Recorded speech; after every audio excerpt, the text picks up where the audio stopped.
This is a picture of Union School. Welcome to In Touch. As you can see, we have a picture from the past. Our guest is David Rodich, noted Wadsworth historian. Welcome, David. Thank you. The topic for today is going to focus, in the beginning at least, on some of the past expansion programs that have taken place in Wadsworth, especially since we're facing a renovation levy for the high school right now. Shall we focus back on Union School? Well, the Union School was built in 1869 on the site of the present Central Middle School. And it filled the needs of the city as a high school and elementary school until 1907, when it became dangerously overcrowded. And it became so bad, in fact, that it was necessary to put metal bands around the walls to hold the building together. A levy was passed, and in that year, 1907, construction began on a new central high school. Okay. Take the next picture here, which is why did they change the name from Union to Central?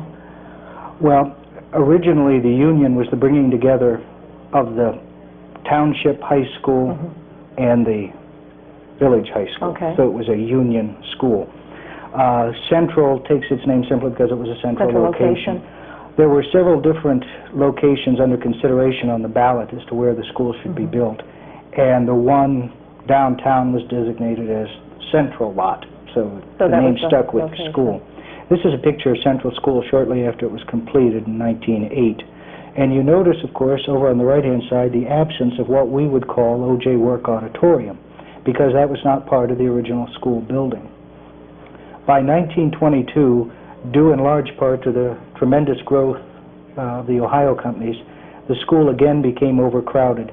And the Board of Education that year was faced with the prospect of enlarging the school. And this task fell to this group of men, composed of Dr. M.W. Everhard, A.D. Welker, A.J. Crable, O.L. Nolf, A.W. Elliott, W.B. Lee, and C.E. Holben. And if you don't think it gets confusing with all those initials, particularly when there were a number of people in the same family who had similar names or the exact same names, and then trying to identify them through history, it gets a little bit And perhaps only complicated. an initial was the difference between their names. That was that was the custom at that time, shortly after the turn of the century, that everyone was known by their initials. Two of them. The first two initials. And that, well, in fact, we had a minister of the Reformed Church in town who was GTN Beam, and we had other people who had three initials. On the other hand, we had a young man in Wadsworth named R.V. Shays, but the R.V. stood for nothing. It was just the initials R.V.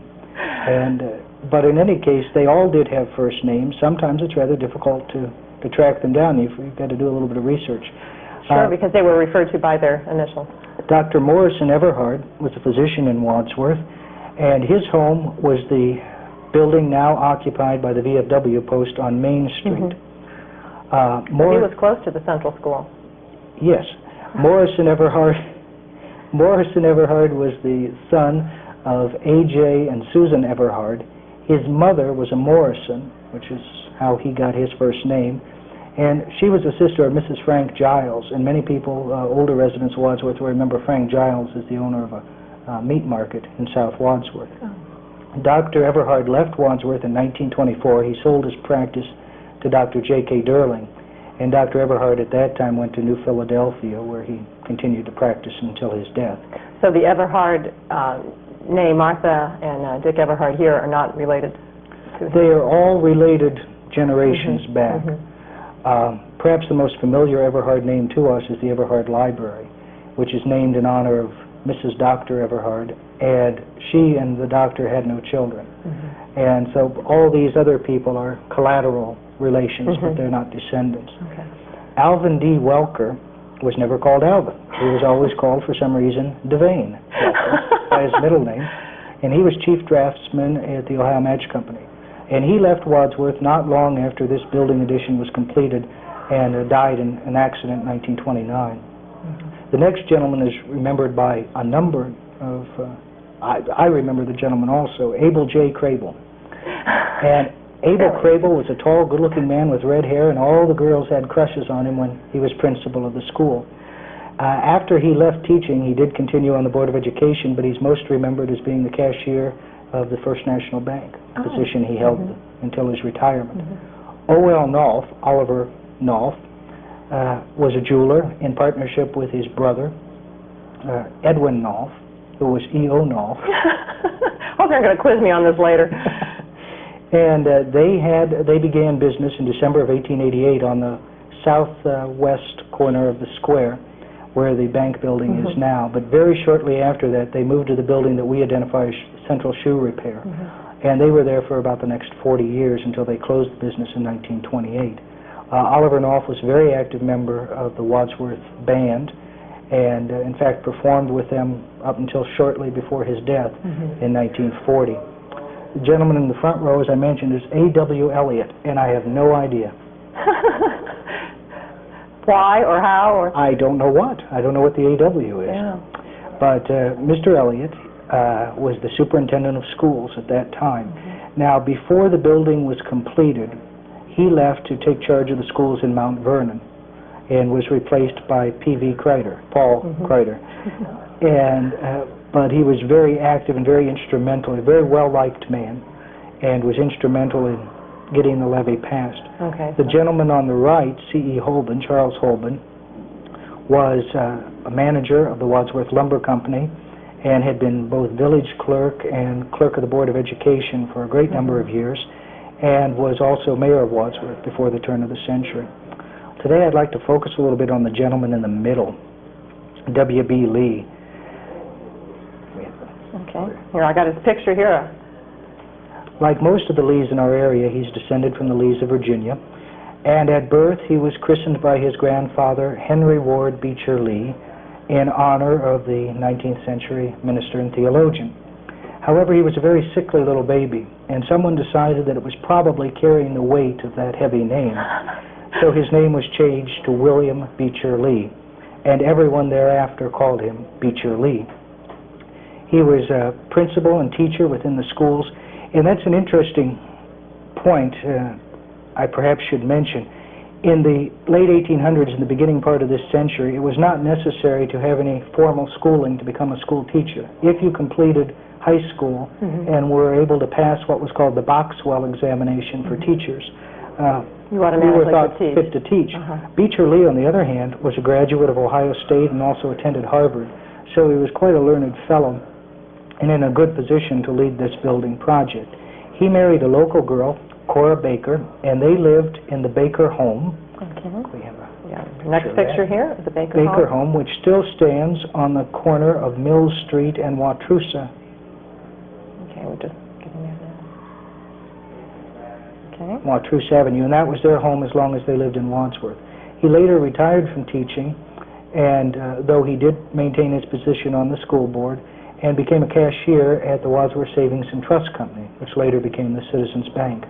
After about 8 years in that position, he accepted another job with the Rittman Savings Bank and moved to Rittman, where he died at the age of 52 in 1930.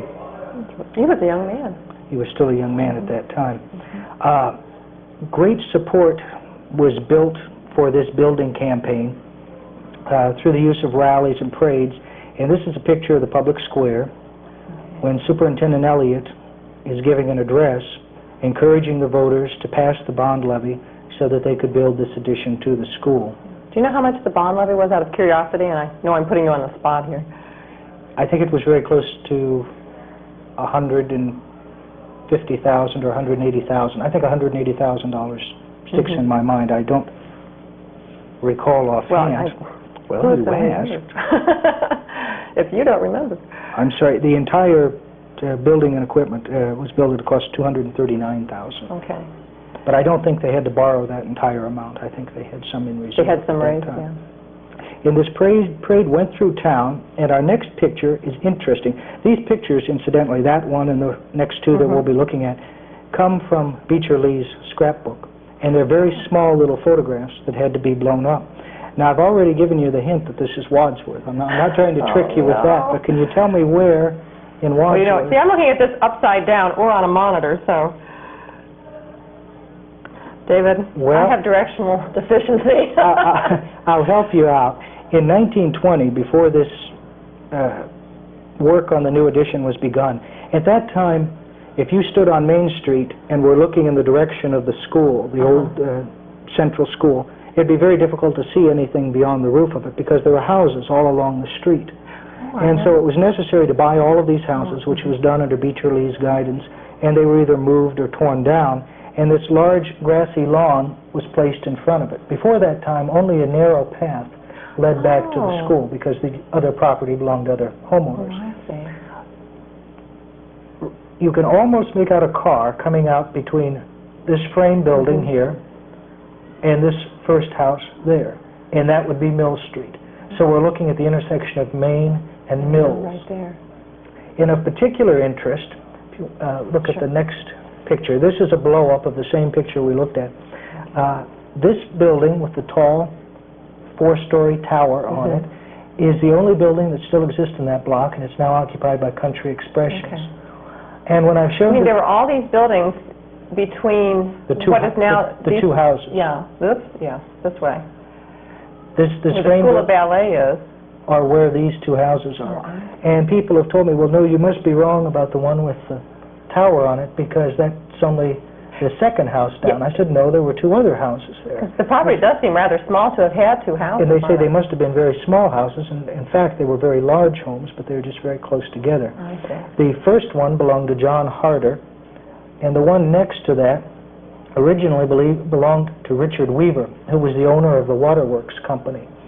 And that house had, there's another interesting aspect to that house, because as owner of the Waterworks Company, Weaver was given the privilege of keeping the fire hose under his front porch.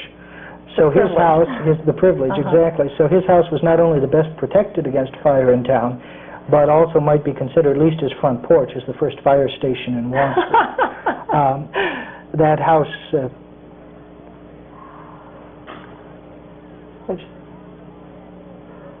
was later identified, the second one, is the residence of Dr. Kuntz, who was a well-known baby doctor in town for many years. The next one down that we said is now Country Expressions, it belonged to T.M. Holloway before the turn of the century. He was organist for the Methodist Church. And that's what's known as a Hard house, because it was built by Lucius Nelson Hard, who was an early pioneer builder. And his houses were characterized by the fine woodwork and the curving staircase. He also built the house diagonally across from the post office that's painted greenish blue now, that had belonged to Dr. Lyman, and where President McKinley made several of his front porch speeches. Next to the house with the tower is Dr. F. Walter Boyer's house. Next to that were the home of the Loomises and the Everhards, Dr. Everhard next to that. So at that time, you might say, all of the best connected people in town lived on Main Street, because actually the south end of town had been where town began because of its closeness to the railroad. Exactly. Very interesting. And this was also, the picture we saw was part of the levee rally or the That's the parade going up to hear Superintendent Elliott speak. So people were coming up to the center of the square. Right. The planning for the new addition began in April of 1920, and the building was dedicated in October of 1922. We see a picture here. It's actually a picture from 1924, but it shows the way the building looked when it was first completed. And in addition to the 22 classrooms that were added, the building had some unusual features, this part that was added over to the right. All right. They had a home ec department, and rather than just one large room with stoves or chopping tables, they had a 6-room apartment that contained a reception room, a dining room, kitchen, pantry, bedroom, and laundry, so that the girls who were learning how to set up housekeeping could learn how to do it in an authentic setting. Also, of course, one of the fine features of this addition was the auditorium, which we now call the O.J. Work Auditorium. It has a seating capacity of 1,135, and of course has a large stage area, and originally underneath the stage was a swimming pool. And in later years... It was in use? It was in use, and it fell into disrepair and was covered over with boards and was used as a wrestling training room and also as a storage spot. I can't tell that one. And then eventually, when additional room for locker rooms became necessary, it was filled in. But Nellie Harder, who we've talked about before, who was the editor of the Wadsworth Banner Press, decided that Beecher Lee's work on this project should not go unrecognized. And so often we mentioned the Everhard Library as a monument to the Everhard's generosity. Some people build equestrian statues, some people endow churches, as E.J. Young had done. But Nellie Harder thought that this bathtub that Beecher Lee had built ought to be recognized, and she wrote a poem for the occasion. Through countless ages there have stood memorials to men great and good. Sometimes a marble slab one gains, sometimes a tomb to hold remains. Or it may be a dwelling grand, built upon rock instead of sand. Sometimes a tall and churchly spire proclaims the donor has gone higher. Schools of all kinds we often find to educate the eager mind. Varied the monuments we view, each one leaves something strictly new. And while we need much education and also saintly inclination, there is one thing, now do not rave, but every person oft should bathe. This thought the mighty Beecher spent, in looking for a monument. He built a tub for fat and thin, so all plunge in with thanks to him. I don't have Mr. Lee's response, but I'm sure it was appropriate. I wonder if he wrote it in verse back to her. That was wonderful. And that appeared in the Wadsworth paper? No, it did not. Just it did mailed not to him appear in the Wadsworth anonymously? paper, so I assume it was at some type of a testimonial dinner or a banquet to thank him for the work that he had done. I'm sure other people know why it's named O.J. Work, but can you tell me? O.J. Work is named in honor of Owen Work, there we go with the initials again, who for many years was principal of the junior high school. When this building was the high school, you have to remember that it housed not only the high school grades, but also the junior high school and also an elementary school grade. Really? Oh my God. Because the only other two elementary schools in use in town at that time were Franklin and Lincoln. So Central also had elementary grades. Later, he became principal of the combined junior and senior high schools. And in recognition of his many, many years of faithful service to the community, the auditorium was named in his honor. The first sporting event, we mentioned that they had a gymnasium there. The first sporting event to be played there just after it was dedicated, the very first one was just, you might say, an exhibition game, a basketball game against Mount Vernon, because as I mentioned, Superintendent Elliott had gone to Mount Vernon and he brought the team back for a game. But the first regular game in series play was against Grafton, and Wadsworth beat Grafton 92-0. All right. Perhaps a word to the wise as we enter this election for the new Performing Arts Hall. The first play that the students performed in the new auditorium was Friendly Enemies. Oh, enough said. Well, it was used then by the students for theatrical productions. People brought... Theatrical productions.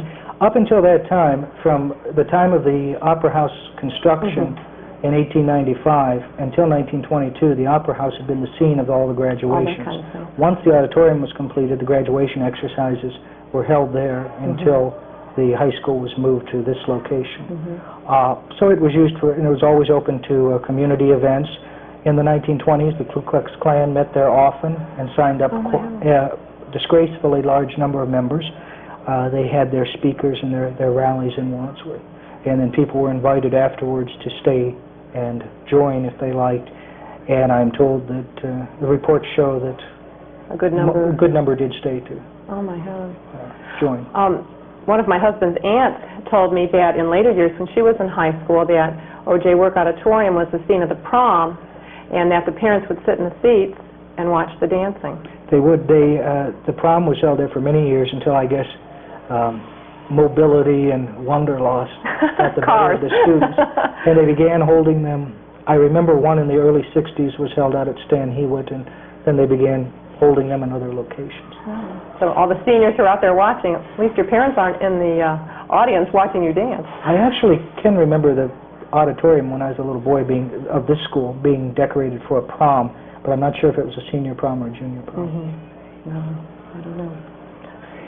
Well, with this time of year comes a flurry of building activity, and noticing in the papers that one of our businessmen, Wes Ammons, is going to build on to his restaurant, Bradley's, just west of town. He's going to build an atrium dining area onto the back of this. And this, some of us can remember when Bradley's was called Jerry's Supper Club, and I can remember going there with my father on Friday or Saturday evenings because they are still known for their steak sandwiches, and my father would order several of those to take out and bring home for us.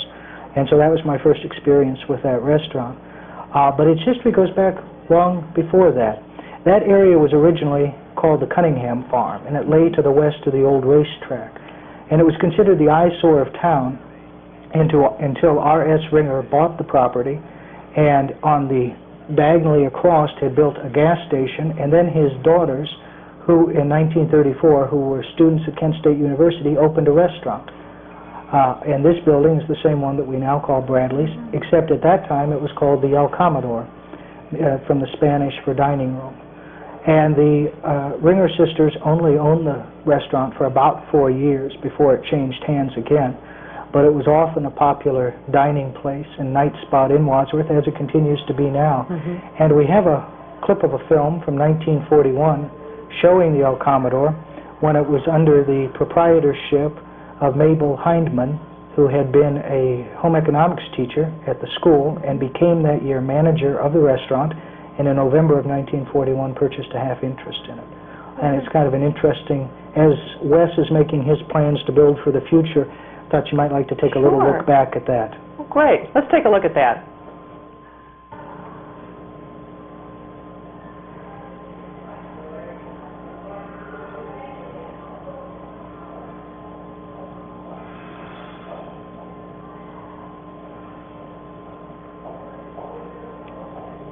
Is there hard at work here? Is that it? Well, I assume that the staff was purposely asked to slow down for the benefit of the camera. This is not indicative of the usual efficient service that you get at Bradley's today. I think they wanted to make sure everything was captured. I imagine these are just people eating here when the camera crew arrived, or were they I would assume invited? so, because none of the faces are particularly familiar to me as being anyone who Is this the might have been called proprietor? in. I believe that's Mabel Hindman there. On dancing. Dancing. Where was the band? Tucked somewhere away there.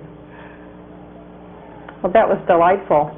Who made that film? It looked obviously 8mm or 16mm. That film was made by a company in Akron called Associated Films that made a number of films from Wadsworth, and unfortunately a lot of them have not survived in very good condition. This one, as I mentioned earlier, was made in 1941, and it showed a lot of the different businesses in town, as well as the Kiwanis Club, the Lions, the Rotary, and different people who contributed to the production of the film. Was it kind of a promotional film? Yes, it was a promotional film that could be used to Chamber of Commerce type thing, not unlike the one that we watched last month. With Fred? And it was for the benefit of promoting Wadsworth. Well, I hope you'll bring it back so we can see other clips of other parts of town. Some of it, a lot of it's in very good condition. Oh, good. What next? Well, we've been talking Okay, you want me to hold from time to time. I mentioned on the school board Oliver Knopf, and that he and his brother were jewelers. And this is a calendar from Knopf Brothers from 1923. And we've talked before about how collectible items, how things that give us information about the past take different shape. And I've brought several calendars in the past. Okay, and that's what you might call kind of a typical collectible. But here's something from Knopf Brothers that's a little more unusual. And I don't know if the camera can pick up the writing or not. But this is from Knopf Brothers Jewelers there. Yeah. Watches, clocks, and jewelry. And gives their address at 20 Main Street, and their phone number 23, which, as we said earlier, that's the same location as Central Shoe Repair. But I won't even make you guess on this one. Save me. This little box, I don't want to dump it out, is full of sawdust. And the purpose of this, there are instructions up there. It explains that you wash your jewelry in soap and warm water, and you rinse thoroughly, and then with clean warm water, and then you place it in the sawdust and roll it around to dry it, so that you wouldn't use anything abrasive on it, and to get all the moisture out of the jewelry.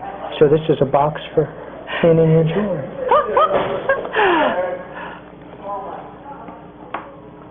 And another item, this calendar, unfortunately, this is a calendar, but the bottom part that has the date is missing. But it would be shortly after the turn of the century. And one of the reasons I brought it is because it's so colorful. Now, a lot of these colorful things, just like a lot of the greeting cards at the time, were done in Germany. Because, as we mentioned with the postcards, it was cheaper to send the cards to Germany and have them hand-painted, and then send them back and have the local slogans embossed on it. And this is from Fenton and Leatherman Grocers. The colors are just beautiful. They're so vivid. Even after all these years, because that must be close to 90 years old. This is just a picture to show where Fenton and Leatherman was located. Of course, you recognize the railroad tracks going through the foreground of the picture, and this is the corner of the depot. This house at the time belonged to Tom Dutt, who was a feed and grain dealer in what later became DH&L. So State Street would run down alongside there, and Main Street goes in front of these buildings. And Fenton and Leatherman were in that location for many years. Then after S.B. Fenton, Samuel Fenton, now you're going to make me conscious of that every time I do that. Samuel B. Fenton retired. Leatherman continued in that location for some time, and then he moved across the street for a short while in business with his son. You might notice a little pointy top right between this part of the building and the house, and I'm not certain, but I believe that's the top of the South End Bandstand. At one time, the South End had their own bandstand, just as the North End did. And it appears to be that, but unfortunately, the way the people are standing in front of it, it's difficult to tell. Could you point that out again? We just got that picture. It's just, I'm sorry, it's right there. Right in between. There, you can just see a little peak coming up. Now, this house that I mentioned was Mr. Dutt's, was later owned by a man named Charlie Eckhoff.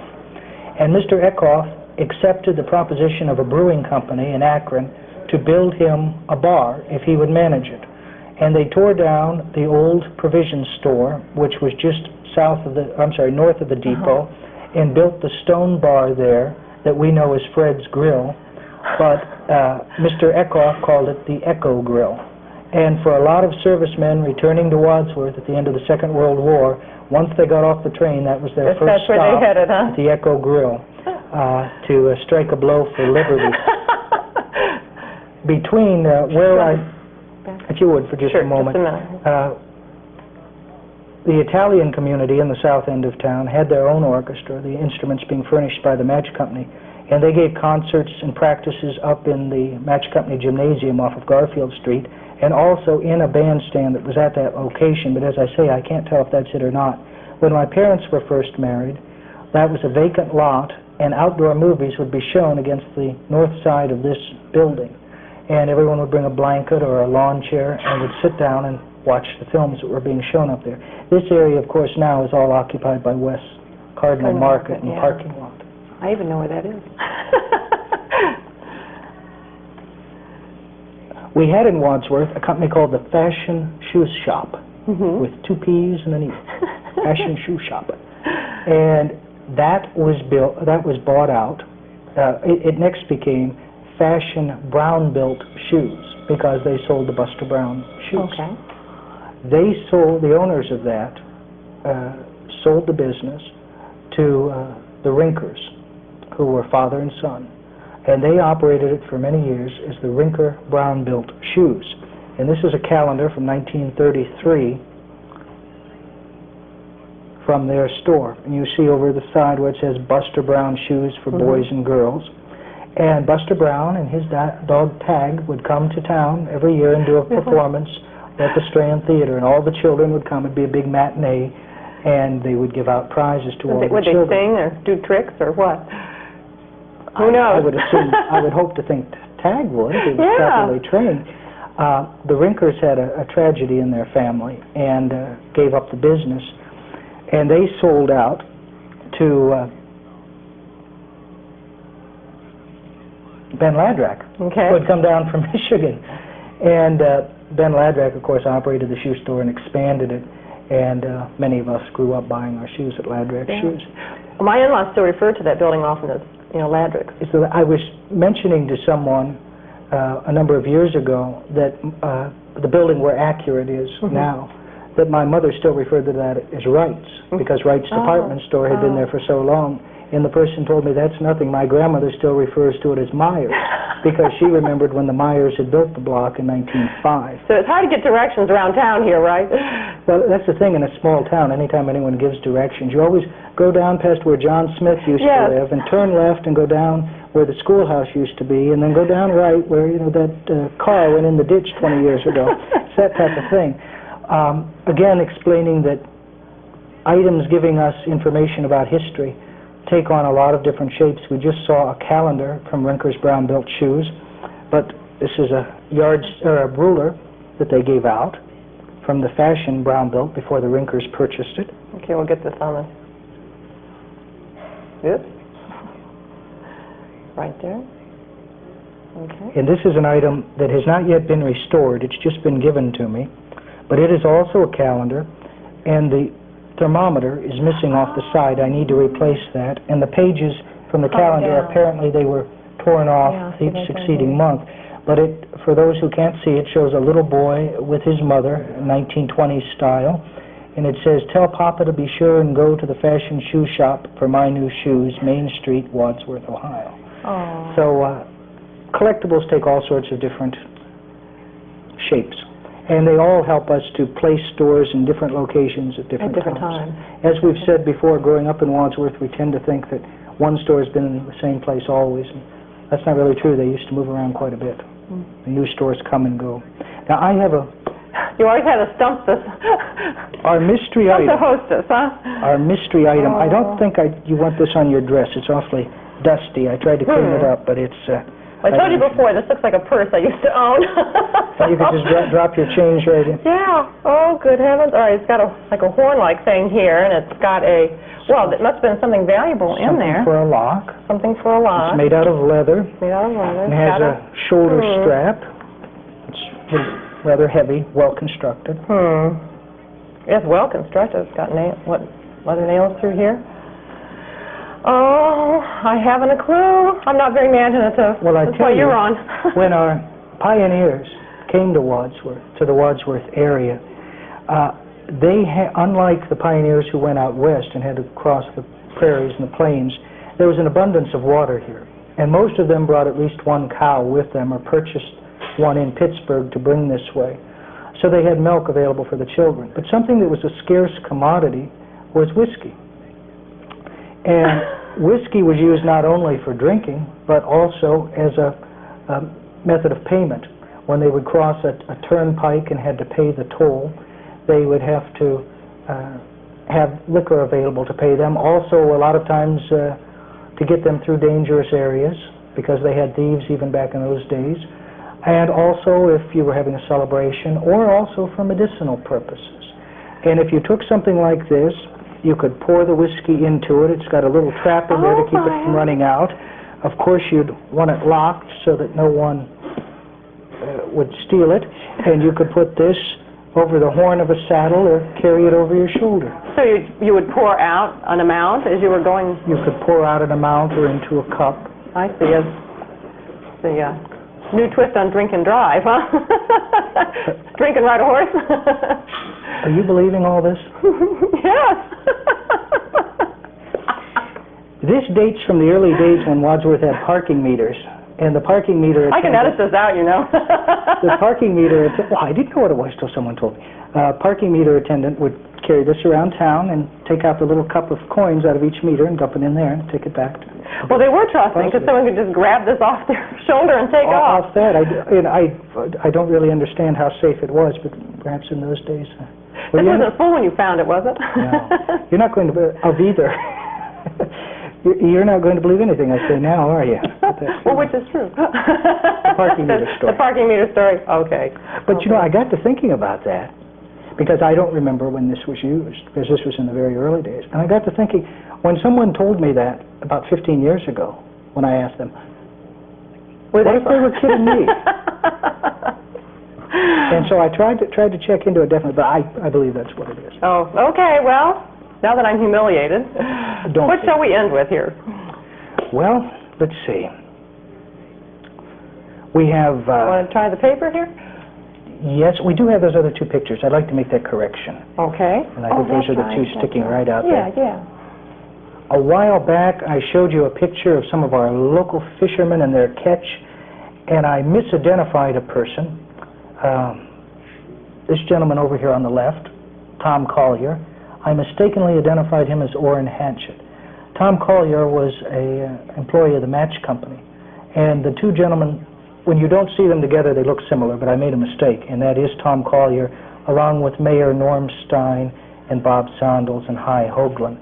And you can see the reason for that mistake right in this picture. This is Orrin Hatchett on the left, who was an employee of the Ohio Injector Company, and Teed Abrams, a longtime grocer in Wadsworth, and again Bob Sondels and Tom Collier over on this side. I see, they do look similar.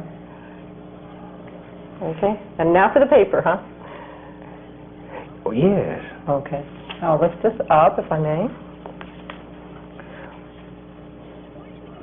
Since we didn't point it out earlier, I think this edition of the Banner Press from 1908, showing the dedication of the original portion of what we call Central School, or now the Central Middle School, and as they proclaim it, the new Central School building, the pride of Wadsworth. Wadsworth has always taken pride in their schools, and I think all people, on whatever side of the issue they may be, are interested in seeing that our young people in Wadsworth get the best education possible. And on that, we agree. Yes. Well, I'm afraid we're going to have to close. Thank you very much. Thank you for asking. For coming. We'll see David next month as he brings a whole nother group of interesting items from Wadsworth. For In Touch, I'm Lucy Sondel.